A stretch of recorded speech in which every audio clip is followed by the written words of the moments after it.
Keep it up. Continue pushing it. They cannot swim or escape like normal people can. Okay. The first thought that came to me was, oh dear, it's going to be so dangerous. In for 10 strokes. Paddles up. Go. 1. Dragon boating is a rigorous sport that uses every square inch of the body. So you might not picture it as a sport for stroke survivors or amputees.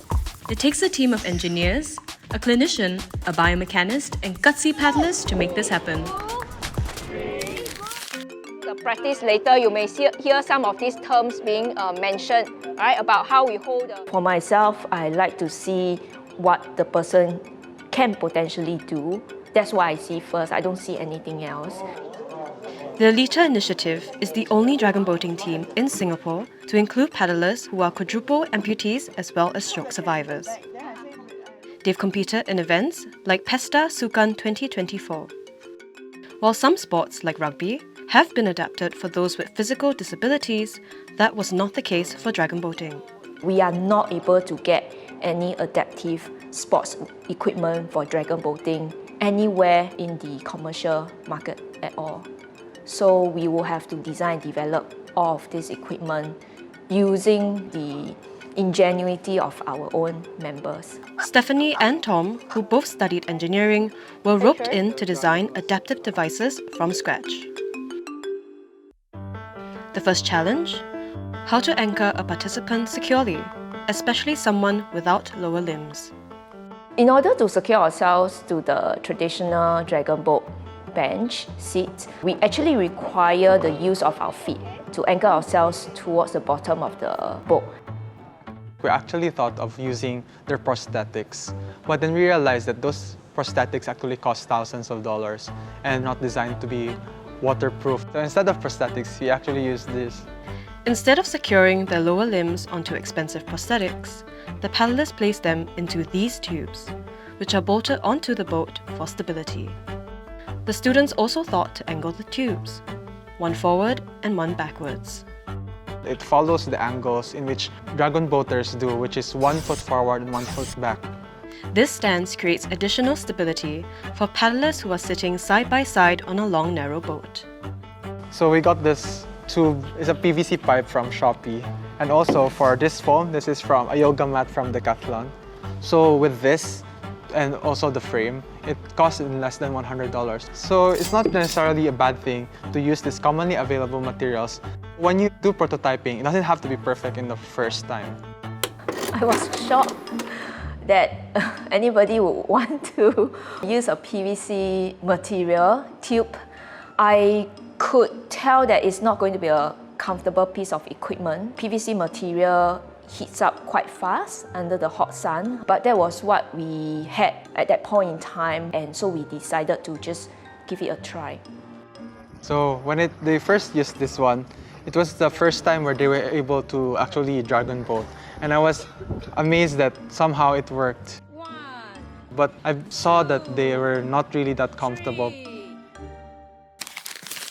And so, for the next iteration, the team turned to this item for inspiration. This is one of the early conception images. It will be strapped in front and behind for him to push down. Instead of locking their lower limbs into stiff tubes for maximum stability, the para-athletes must constantly brace their limbs against the canvas frame to anchor themselves. They also have seatbelts on as a precaution. Although it means more work for their core muscles, the para-athletes still preferred this seat as it was more comfortable and gave them more freedom of motion to paddle. So the way we propel the boat will be based on how we transfer the power that we produce through our body onto this paddle. So the challenge comes from being able to move the joints in controlling this paddle. For the para-athletes with amputated upper limbs, the engineering team first tried to recreate these joints with 3D printed custom shapes. We tried to replicate the wrist movement using a ball and socket joint, which you can see here. Yeah, so it can move in all directions. The main problems that we had with this prototype is that you actually can't easily control because it moves in all directions. The turning point came when the para-athletes pitched their own ideas too. Tan Wee Boon is a well-known sportsman in wheelchair rugby and was also one of the first para-athletes to join the Alita team. We're not only designing for them, we're designing with them. We brainstormed together the best way we could optimize their dragon boat gait. So Boon himself actually helped us design a lot of this trapezoid shape. He just sketched it one day and then he showed it to us. And as you can see over here, it's way more free. There's no more restraints. So it's less uncomfortable. This prototype suits the athletes who have lost their upper limbs. So you can always get the volunteers to help you adjust until this part is stable. Boon has also asked for the seat to be even more portable, with fewer metal parts so that one day he can bring it to overseas races.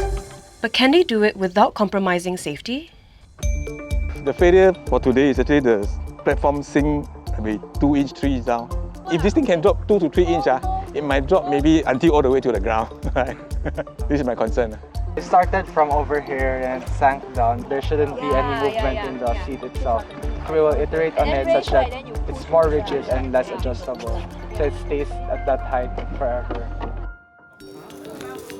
When it comes to safety, there is another key figure in the team. Dr. Isaac Tan is a registered physiotherapist. I screen all the participants prior to them being able to get onto the boat to make sure that they are safe. And he keeps an extra careful eye on stroke survivors because their physical condition can be unpredictable. So Corinne has a left-sided impairment. That means that she actually has weakness over her left side. But when her fears kicks in, her muscles will actually kind of like freeze up. A boat is not even stable. So the team has to think beyond the textbook to get Corinne onto the boat. Corinne, you know the procedure, right? Yeah, no, you face in front first. Okay, someone hold her with me. Lower down, lower down. So now she will have a transfer belt, and then we will get her to sit onto a stepper. The height will be quite similar to the height of the boat. So she will sit there and then she will turn. Someone will help to assist her legs in. She will then pivot and then sit herself onto the dragon boat. And in. Oh, okay. Perfect.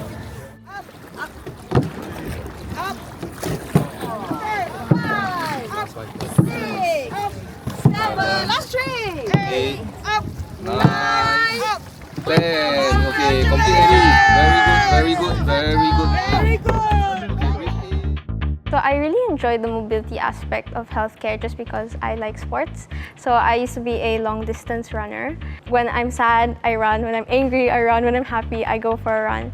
And so I think it was my safe space and I kind of want to share it with other people. And when I found out other people didn't have access to that, so I wanted to be part of an initiative that shared that with them.